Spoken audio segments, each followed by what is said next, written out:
Hello everybody, welcome back to another video. Today is the first video of my new series, debunking every video in Red Raptor Writes' accuracy review series.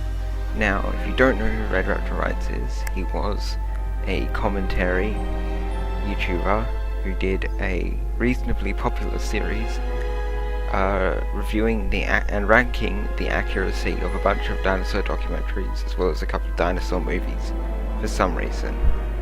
And I don't particularly like him because his videos are crammed full of terrible jokes, and it's not just that, he's also kind of a little tiny bit of a bigot who doesn't like trans people. And so I have had the misfortune of watching through all of his videos, and I will be basically pointing out everything wrong that he gets wrong in it, as well as particularly egregious jokes. If I pointed out every single joke he made, then we'd be here all day. But I guess that's it. Also, I've got to add on here that he, as of my writing this video, has recently retired from YouTube, but this would have been months ago by the time it came out.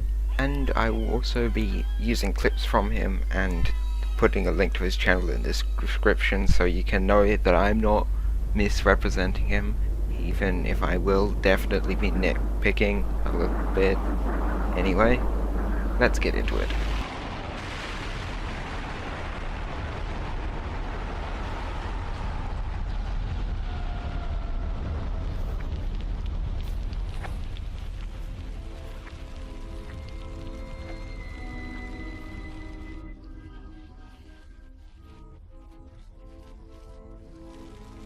I don't really have any intros for each of the segments, so I'll just get into them straight away.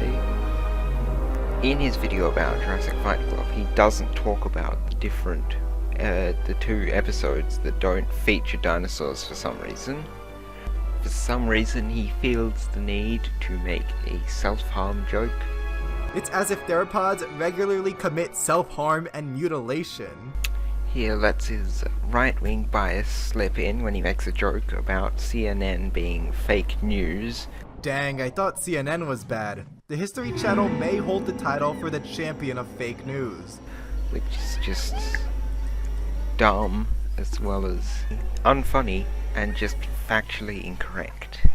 Jurassic Fight Club claims in the episode T-Rex Hunter that because the tyrant had serrated teeth and Komodo dragons have serrated teeth, the former's teeth would have held rotten flesh, housing extra bacteria that slowly kills anything it bites. The hosts tried to use this to raise the intensity of the fight, but it's pure garbage. Komodo dragons don't have special bacteria. We now know that they have venom glands in their mouths that pump anticoagulant into their bites. He puts this in the lies section of his video, when the study that proved Komodo dragons to be venomous and not using bacteria to kill their prey didn't come out till 2009, the year after the series came out. And finally, for this segment, a 20-minute long video is not long enough to properly cover a 12-hour series in enough, or really any depth, especially when it is crammed with jokes and unfunny memes.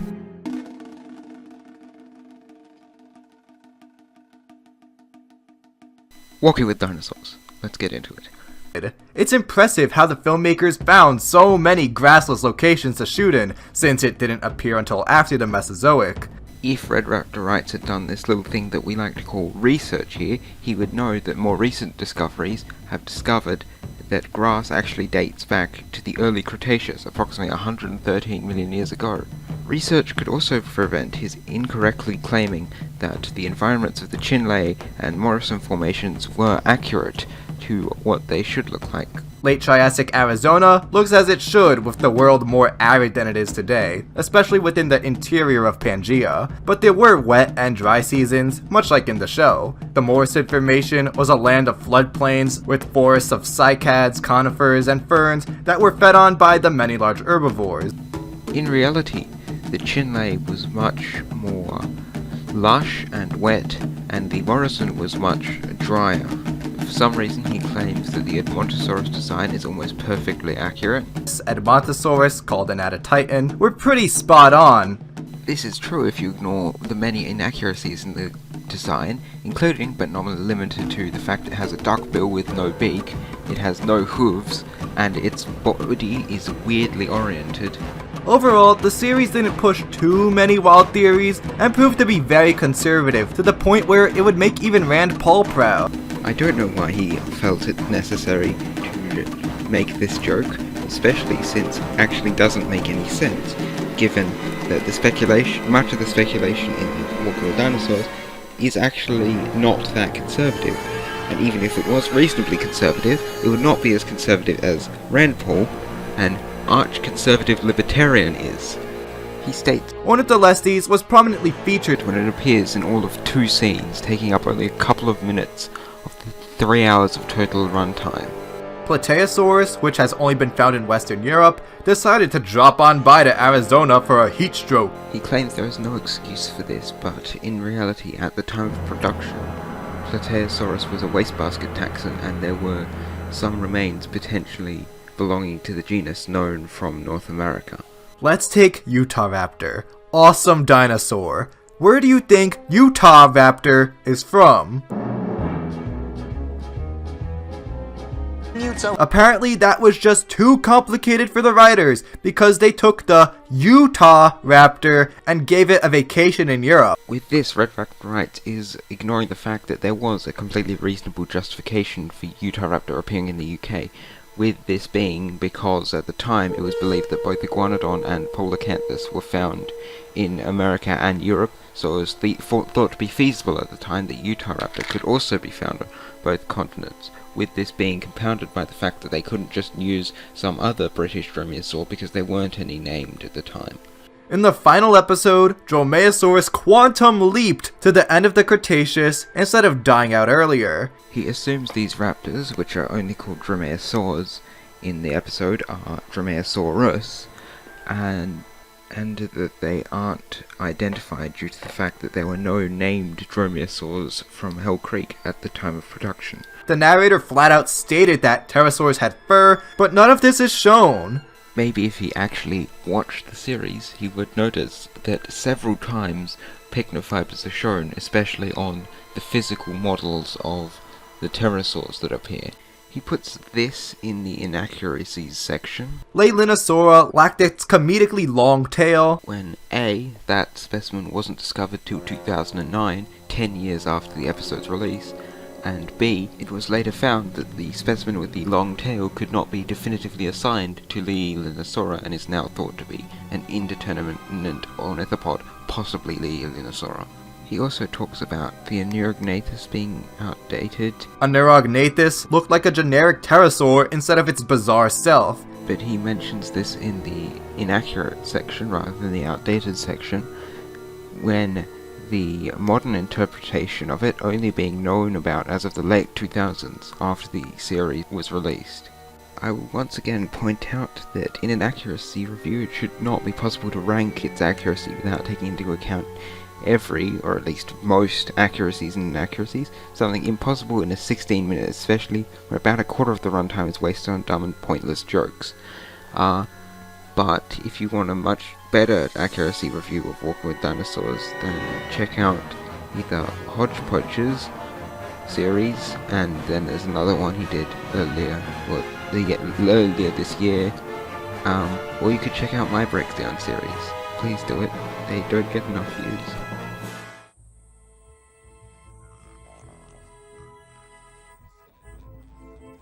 The feet were good enough to make Quentin Tarantino happy. I don't know what to say here, what the fuck, man.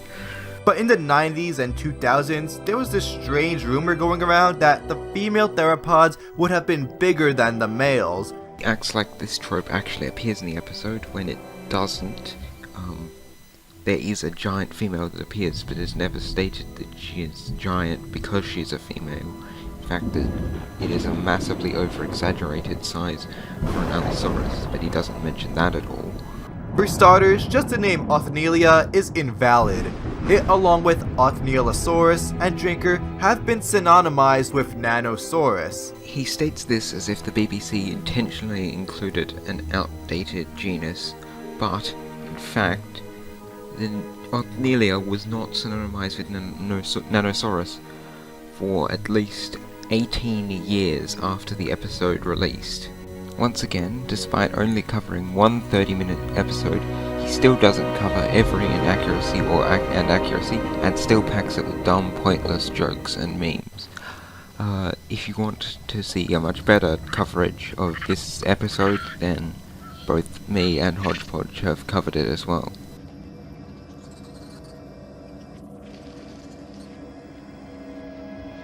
For the name that got thrown out, Syntarsis, well, that genus of beetle was found to be dubious, so the name is free and ready to be used by scientists once again in reference to this early Jurassic predator. This is not how taxonomy works. Once a genus name has been used, even if the genus is synonymized, it can't be used again. The only situation where this does not apply is a situation like Brontosaurus, where a genus is synonymized, but then the genus is synonymized with is split, then the name could be used. But this is not the situation with Syntarsis, because Syntarsis was synonymized due to its name being preoccupied by a beetle, and even though that beetle has been synonymized, the genus name cannot be reused.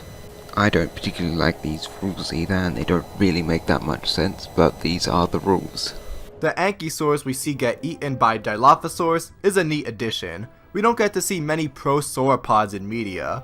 If Red Raptor had actually done his research here, he would know that the term prosauropod has been outdated since the mid-2000s. And if you want an actually good review that actually covers everything in When Dinosaurs Roamed America, then Hodgepodge did a video about it.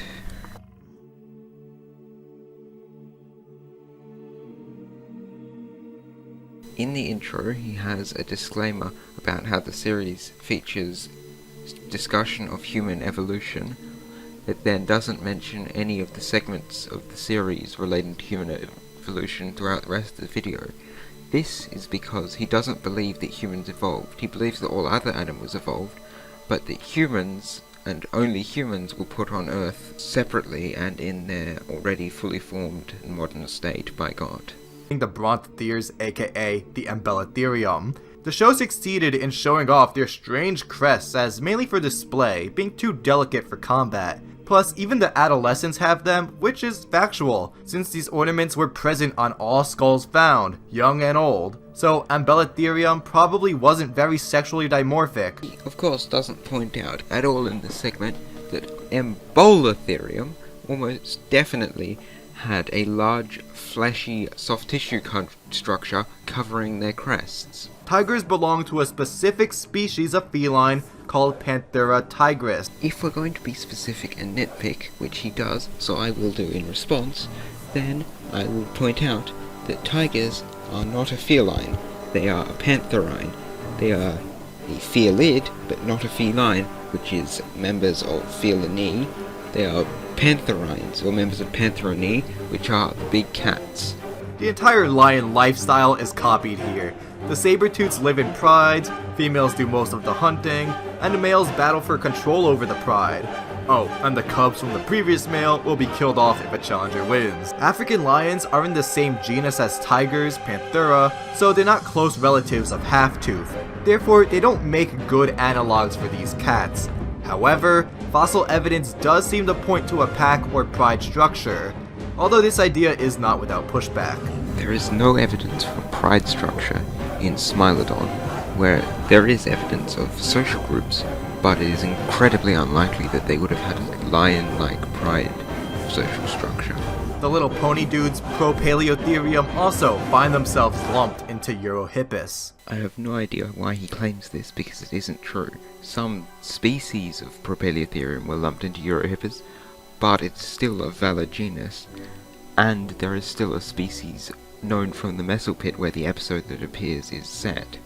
Paraceratherium is no longer considered to be the largest mammal anymore. I don't think the documentary specifically claims that it is, but it basically pushes this idea. Nowadays, Paleoloxodon is considered to be the largest mammal ever. Neither Paraceratherium nor Paleoloxodon were ever considered to be the largest mammal ever, as that title has always belonged to the blue whale.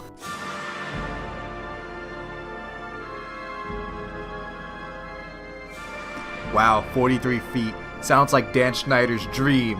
If there is any kind of god that exists, please get me out of here now. Like I said about Nothonychus before, paleontologists already knew about feathers in therizinosaurs since downy feathers were found in Bapiosaurus. There is no evidence of feathers in derived therizinosaurs, and in fact it is possible that they may have been too large for them to serve any function. And now, the moment you've all been waiting for. There is clear sexual dimorphism between the two, count 'em, two genders within the genus.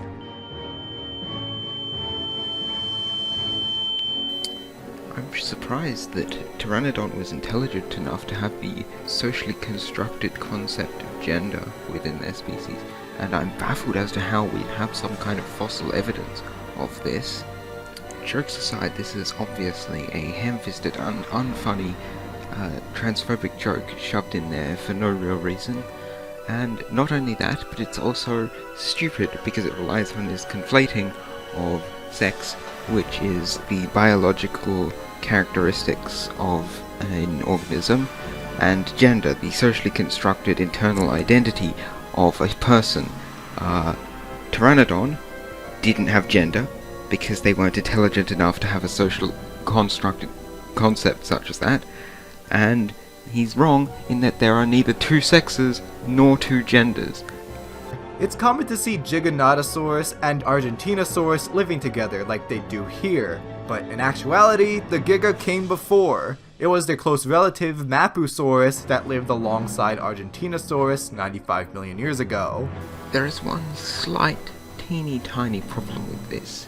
Mapusaurus wasn't named till 2006, 3 years after the episode released, and at the time of production, its remains were tentatively assigned to Giganotosaurus.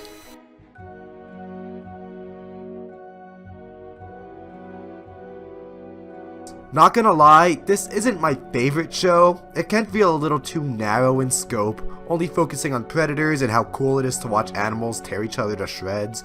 So there is that hint of awesome bro-ness. I don't know what he's talking about. I would not call Sea Monsters awesome bro in the least. It does focus mostly on predators, but it also is still a nature documentary, focusing on them in their natural environment. Too bad Nigel never gives us a generic name though, so we can only make educated guesses as to what animal he's actually holding. Maybe small Pentacopterus? Maybe the creators just made up what they thought to be the average looking sea scorpion? I really couldn't say.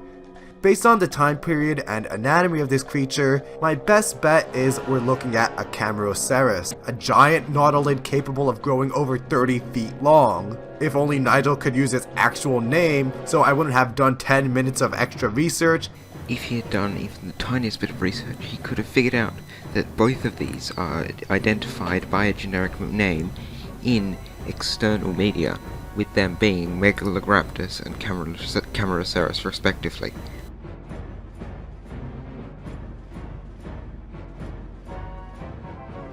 But did smaller species of Raptodon, Pyroraptor, and whatever Tarascosaurus was live on Hattag Island?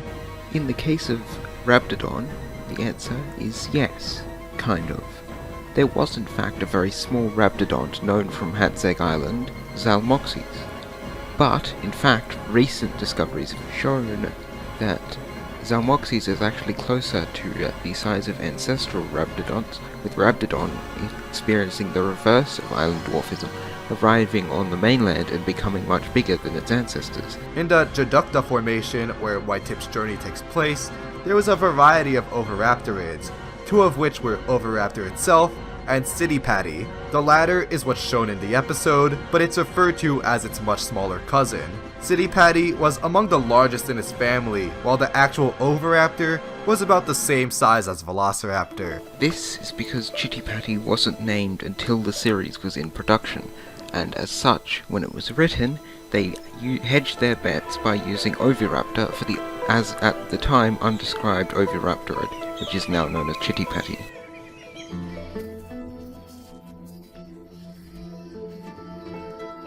I'm also not a big fan of the host, Bill Oddie. He has this over-the-top way of presenting that gets a little annoying. Shame on you, Red Raptorites. Shame on you.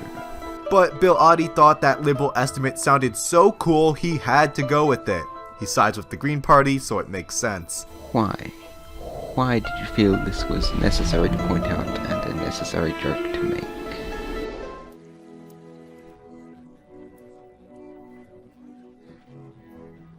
I know there's also a series on cavemen, but I'm personally not that interested in the topic, and we'll end it here.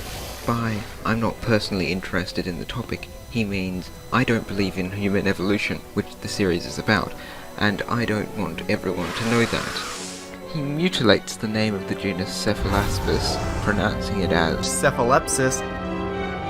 If you guys hate spiders as much as Jameson, then lucky you, because the Mesodile didn't exist. This wasn't negligence on the part of the BBC, they just got really unlucky. You see, there was thought to be a giant spider called Megarachne, but after all the spider scenes were already made, this nightmare got reclassified as a freshwater Eurypterid from South America. Despite not being a spider, it still stuck with this misnomer. It would be nice for me to overlook this little mishap and put it in the outdated section, but truth be told, the Mesodile was dead on arrival, so I can't justify it. This is incredibly unfair on the creators of the show, who, as he points out, had already finished with the Mesodile scenes, and it would be completely unfeasible for them to change them that late in production. And that was the first part of the Red Raptor Writes video series. If you enjoyed it, then I'm glad. If you were or still are a fan of Red Raptor Writes, then I have nothing against you. I used to be a fan of his. If you are still happy to watch his videos despite the bigotry, I won't hold it against you. I'm just explaining why I personally don't like him. If you're Red Raptor Writes, then maybe actually retire like you said you were. If not, then maybe, I don't know, be less of a filthy bigot. Goodbye.